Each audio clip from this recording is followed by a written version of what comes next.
Saat Perang Pasifik atau yang dikenal dengan nama Perang Asia Timur Raya yang berlangsung selama 4 tahun, Jepang mengalami beberapa kekalahan dan menuju ambang kehancuran. 6 Agustus dan 9 Agustus tahun 1945, Hiroshima dan Nagasaki dibom oleh sekutu, membuat Jepang semakin terperosok dalam lubang kekalahan, sampai akhirnya tanggal 14 Agustus 1945, Jepang menyerah tanpa syarat kepada sekutu. Berita tentang kekalahan tersebut sangat dirahasiakan oleh Jepang. Bahkan, semua stasiun radio disegel oleh Jepang. Tapi ternyata, siaran tersebut tertangkap di Indonesia dan Sultan Syahrir mendengarnya.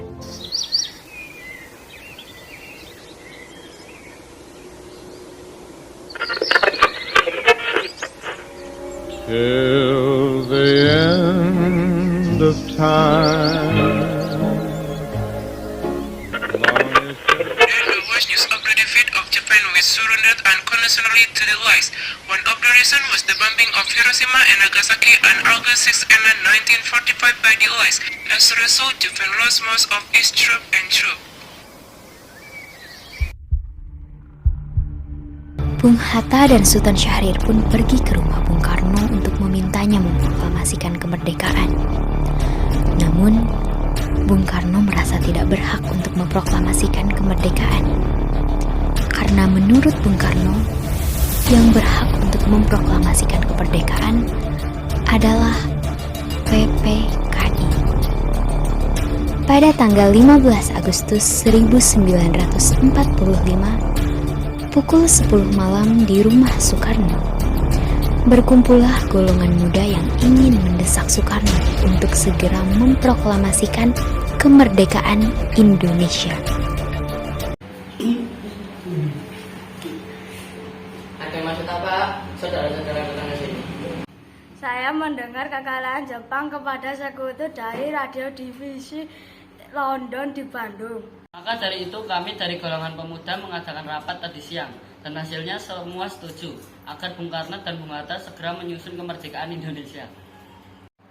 Kita tidak dapat bisa mempercayai PPKI karena PPKI bentukan Jepang dan kemerdekaan Indonesia bukanlah dari bangsa lain melainkan dari bangsa kita sendiri. Bukan begitu, kita seharusnya tetap membicarakannya dengan PPKI karena tugas PPKI adalah mempersiapkan kemerdekaan. Kita tidak bisa, Bung. Kita harus memproklamasikan kemerdekaan kita sendiri. Berapa lama lagi kita menunggu janji Jepang, Bung? Kita harus memproklamasikan kemerdekaan itu sekarang juga. Tapi apakah kita bisa? Apakah semua ini mungkin kita lakukan? Itu mungkin, Bung, asal kita berusaha. Lagi pula para pemuda di Jakarta sedang menyusun strategi pertahanan. Soekarno dan Muhammad Hatta akhirnya setuju untuk segera memproklamasikan kemerdekaan Indonesia. Rumusan teks proklamasi ditulis oleh Soekarno di rumah Laksamana Maeda dan diketik oleh Sayuti Melik.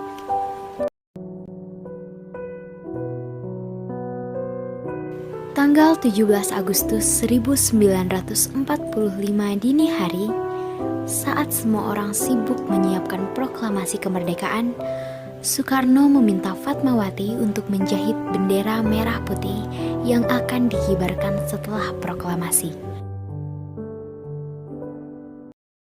Indonesia tanah air beta, pusaka abadi nan jaya. Indonesia sejak dulu kala tetap dipuja-puja bangsa.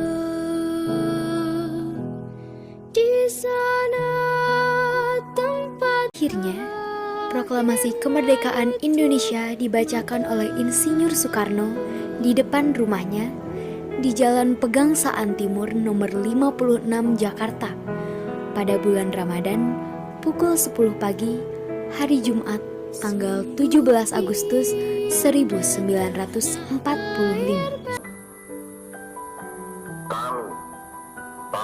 Indonesia. Dengan ini menyatakan kemerdekaan Indonesia. Hal-hal yang mengenai pemindahan kekuasaan dan lain-lain diselenggarakan dengan cara saksama dan dalam tempo yang setingkat-tingkatnya. Jakarta, 17 Agustus 1945. Atas nama bangsa Indonesia, Soekarno, Hatta.